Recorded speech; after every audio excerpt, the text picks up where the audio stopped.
This is Monkey World in Dorset, the largest ape and monkey rescue centre on the planet. Today on Monkey Life, it's a race against time as the team try to stop an infection spreading amongst the chimpanzees. If you can get them on right antibiotics, and if they leave them alone, there's every chance they'll heal up. But there are two big ifs there.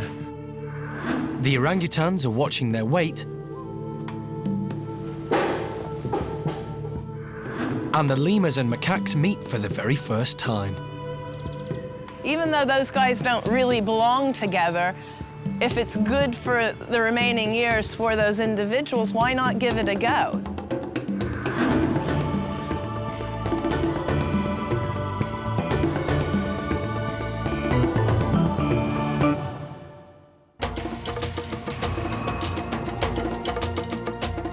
Inside Hananya's chimp house, vet John Lewis is visiting 7-year-old Ben, who's suffering from a serious foot infection. A few days ago, the primate care staff noticed that a small cut on Ben's foot had developed a serious infection. He was isolated from the rest of the group and treated with antibiotics.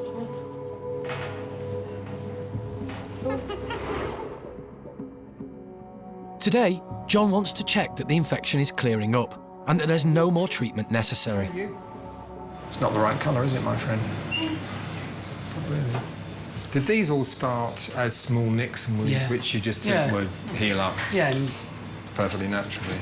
I mean, to be honest, most of that tissue, although there's a huge amount of erosion of the skin, etc., most of the tissue underneath doesn't look desperately necrotic. It's pink, it's granulation tissue there, so I'm in its infection. Of course there is. John can see that Ben's foot is healing, but the skin is very fragile, so Ben can only be treated with medication. If you try and operate on tissue which is sort of looks crumbly, it is crumbly, stitches will just pull through that, and it's superficially infected, you will end up with a surgical wound that's not closing properly, the stitches will break down, and it'll get infected. So leave it alone until you can get rid of all that infection. And if he loses a bit of the toe tip, he loses a bit of the toe tip. That's really, to my way of thinking, that's of no consequence whatsoever. He'll still be a chimp, he'll still run around like a loony, etc., with 5 toes, 4 toes, or 3.5. When you lost half a finger, it's not bothering you, is it? Not a lot. But although it's good news for Ben, John is suddenly confronted by a much bigger problem. It's just her last shamak out there. The other chimps have developed similar-looking sores and have been placed in isolation as well. Which makes you wonder what's growing in them. Including Ben's half-sister, Pip.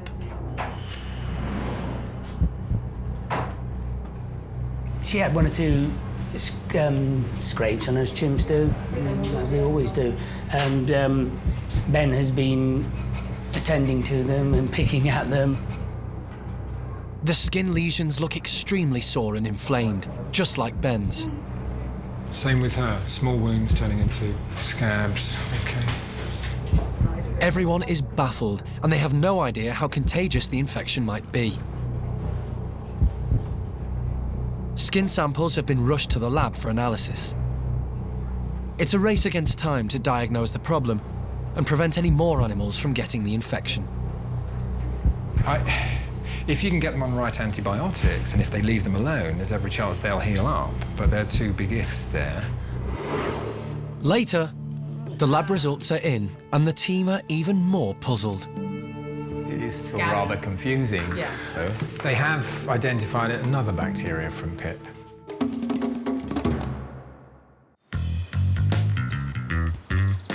In the orangutan nursery, primate care staff Colin and Penny are checking everyone's weight. But trying to get 4 lively orang toddlers to simply step on board the scales isn't that easy. No, they don't make life particularly easy. They tend to turn it into a bit of a game. So quite often we can be in here for up to an hour. Winding up the keepers is much more fun than getting weighed. But there's a serious reason for getting an idea of their pounds and ounces. It's a good way of measuring their progress, measuring how they're growing, how they're getting on. but it's quite useful to have a weight so that we can actually plot a chart of their growth progress. It's also very useful if we ever have to anaesthetise them for any medical treatment. We need an accurate weight so that we can give them the correct dose of anaesthetic. We don't want to overdose or underdose them. So it's quite useful for these two reasons. This is not an easy job, but somebody has to do it. And Colin and Penny have a plan. What I do is either myself or Penny will get on the scales first of all, get our own weight, and then obviously we try and hold on to the kids as best we can. Then just, you know, subtract what will be their weight from the final total. And as usual, they always come to the person that doesn't have the scales. That's the, thank you. That's the traditional method. On the face of it, it's a perfectly sensible plan. But Linga has other ideas. The idea with this as well is to make it into a kind of a game. If you really focus and really concentrate on, you know, I must hold you and I must get away from you, they don't really respond that well. You like to keep one hand attached to something, so it's quite tricky. You can catch them as they swing, thus. And then you've got a couple of seconds to get an idea of the weight. Sorry, Colin. Confident as you sound, that's not going to happen. It's time for Penny to step into the arena. Let the professionals do it. Professionals do it, OK.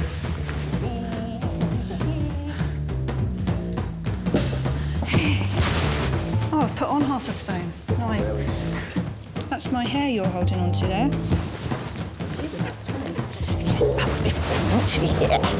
He's about 15. Eventually, all 4 toddlers are weighed, more or less, and they're all looking fit and healthy. And now, and only now, does Linga decide that the scales look interesting after all. If only she'd decided that an hour ago.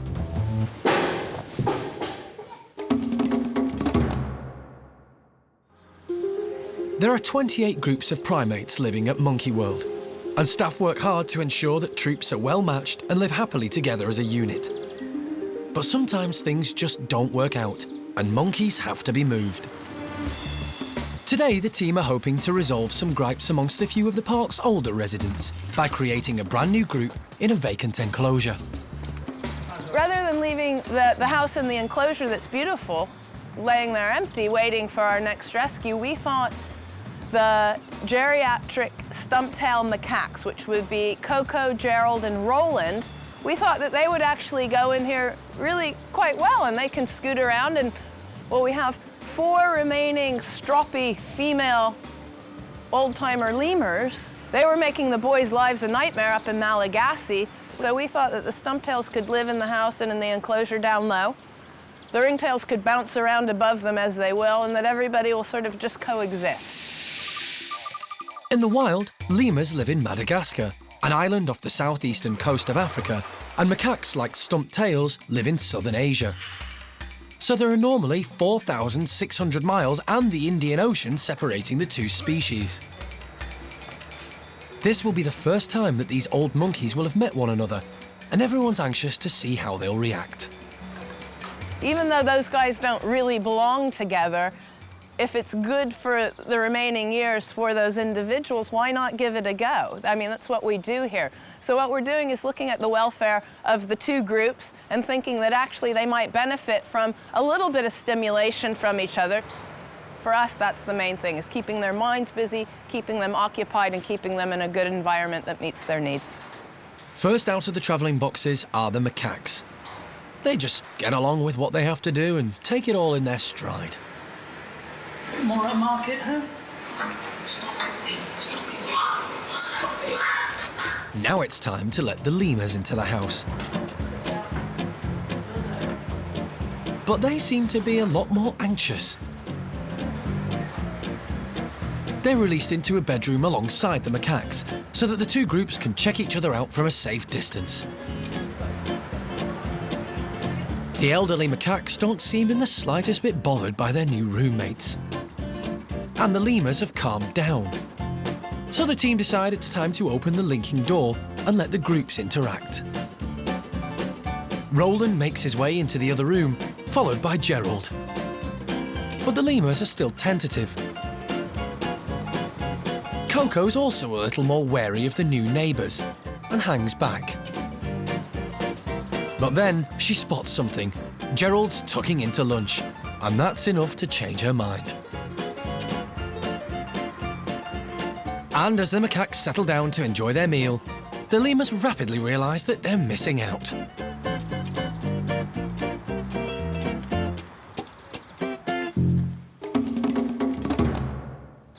There are 248 mouths to feed at Monkey World.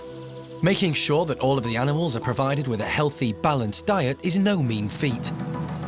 And the primates get through 1.5 tons of fruit and veg every week.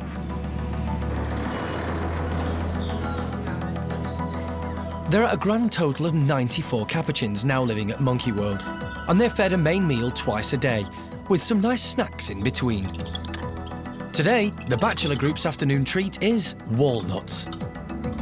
It's the first time the group have tried them, and as everybody knows, a walnut is a very tough nut to crack. Capuchins are the most intelligent of the small monkeys, and they're extremely inquisitive. So this isn't just a snack, it's an intelligence test. The capuchins know that there's food inside these tough outer shells, they just have to work out how to get to it. In the wild, capuchins have all kinds of ways to crack shells open. They bang them open on trees, and they use rocks as hammers. And it seems that these monkeys know instinctively just how to do it. As suddenly, Bruce cracks it.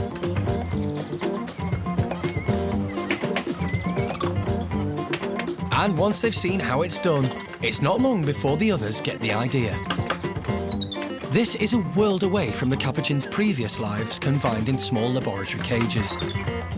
It's amazing to see these monkeys acting in such a completely natural manner.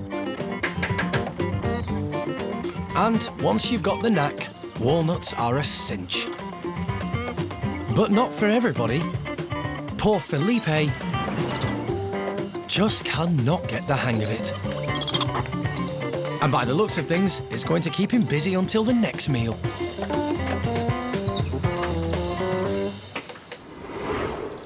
Later, grumpy macaque Roland gets into a food fight with one of his new housemates.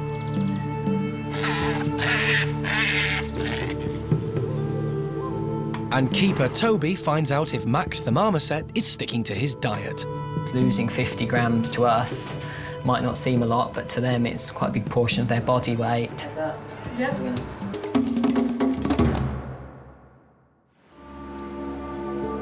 Over in the office, Alison, Jeremy and wildlife vet John Lewis are checking the lab results from both Ben's infected foot and the mysterious lesions that are breaking out on some of the other chimps in Hananya's group. It is still rather confusing. Yeah. They're hoping that the lab results will tell them what the sores are and how the chimps got them. Dr. John. Right now, John's talking to the lab, and we're trying to find sort of a history and a pattern. We know sort of what bacteria Ben has had on his wounds. We've taken a sample from Pip as well, because she has a couple of little spots, but nothing as bad as Ben. But John's, I think, trying to get to the origins of why these sores started in the first place. The results from the lab show that some of the chimps have the same infection as Ben, but there are a few other infections as well. Fortunately, it turns out that all the infections are caused by common bacteria. And this information gives the team the vital clue they need to work out what's happened. The animals at the park live in open spaces that simulate their natural environment. And just like in the wild, they're exposed to a variety of bugs and bacteria every day. Wildlife comes in and out, and there's all sorts of contaminants, if you will, that are present just in every day in the world. But it's not a problem for us if we're generally healthy. The team know that Ben is stressed out. He's been dealing with joining a new group after all, and this has clearly made him more susceptible to an infection on his cut. The fact that it's on his foot hasn't helped to keep it clean. The chimps here lead such sociable lives, it was only a matter of time before the others in his group picked it up. They're all going outside and encountering bird feces and everything else, as well as grooming each other and sticking their fingers and lips and mouths into each other's wounds and picking them and that kind of thing. They're all sharing whatever bacteria that they have. The lab results show that Ben's initial infection spread through the group, causing those lesions. And then other bugs present in the environment attacked the already vulnerable chimps, adding to their woes. So most of these things that we're encountering are just normal environmental bacterias that are around and about in the world, and it's whether or not they take hold. That's what it looks like. Okay. It's a complex diagnosis, but now that John knows exactly what bacteria are involved, he can figure out the right combination of antibiotics he needs to treat the problem. You're not unduly worried, although we need to be cautious at this point with Ben's foot. Yeah, you need to be cautious. He's got a lot of healing to achieve. Given that he's a chimp, given that it's looking better now than it had done, say, a few days ago, I think there's every chance it will heal up. But you're not out of the woods yet. No. Yeah, okay. Only time will tell if the antibiotics will work and prevent the infection from spreading to the rest of the group.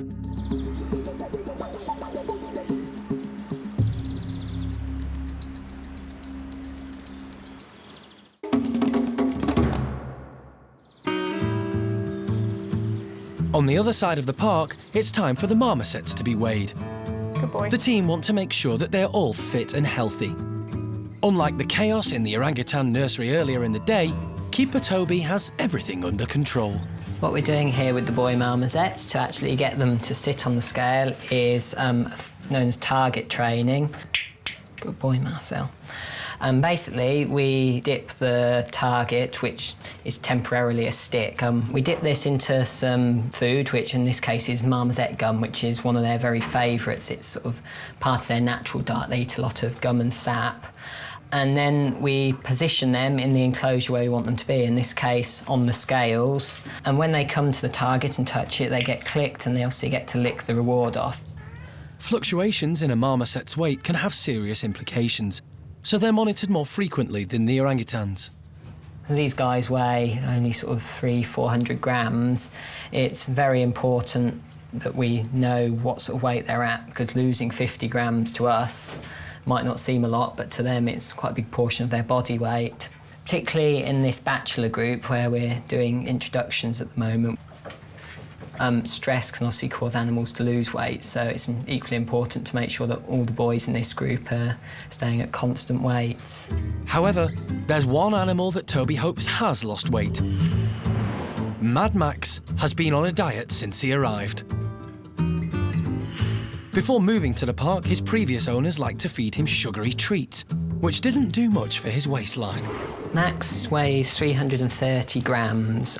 He was 380 the first week he arrived here, so he has lost some of that weight. He has been obviously a lot more active than he used to be. He's now got a big enclosure to move around in. He's been lots of play and wrestling and chasing with Marcel. On top of this, he now gets a sort of proper marmoset diet. There's no sweets or things involved, so he eats all their healthy food, fruit and vegetables with the odd treat. So he's doing well, and at 330 grams, he's only slightly heavier than Marcel, who is about the same age. He weighs 320 grams now, so Max seems to be doing very well with his diet. So it's good news for Max, who's looking fit and healthy, and the rest of the troop appears to be in tip-top condition too.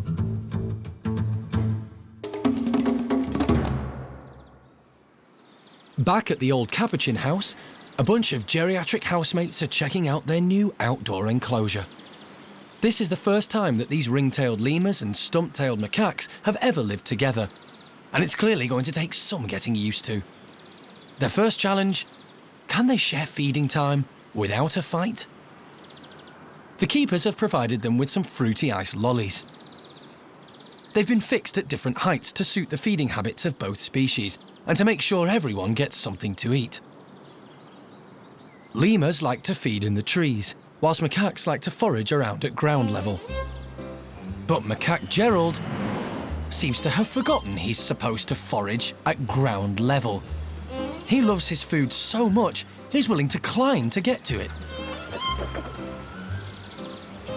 The macaques are on a strict diet, so any snacks between meals are a real treat, and Gerald is certainly going to make the most of it.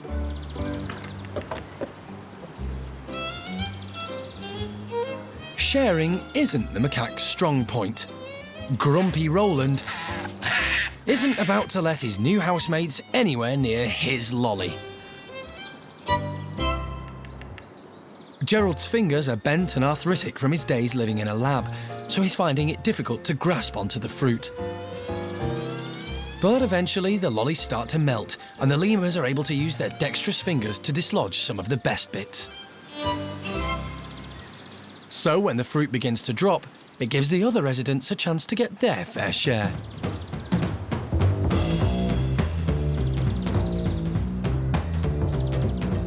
Both of the new residents of this house are clearly strong-willed and determined to get their own way. But together, they may just benefit from one another's company. Next time, Chimp Ben loses one of his infected toes, but the staff are relieved. Yeah, the vet's advice was that really they couldn't do anything surgically for Ben because the whole of the foot area is an open wound. I'm bigger than you, OK? Jeremy has a run-in with feisty female orangutan Linga. Oof. And it looks like another chimp has been struck down by the bacterial infection. We want her to be able to breathe, obviously. If it swells much further, that will be very difficult.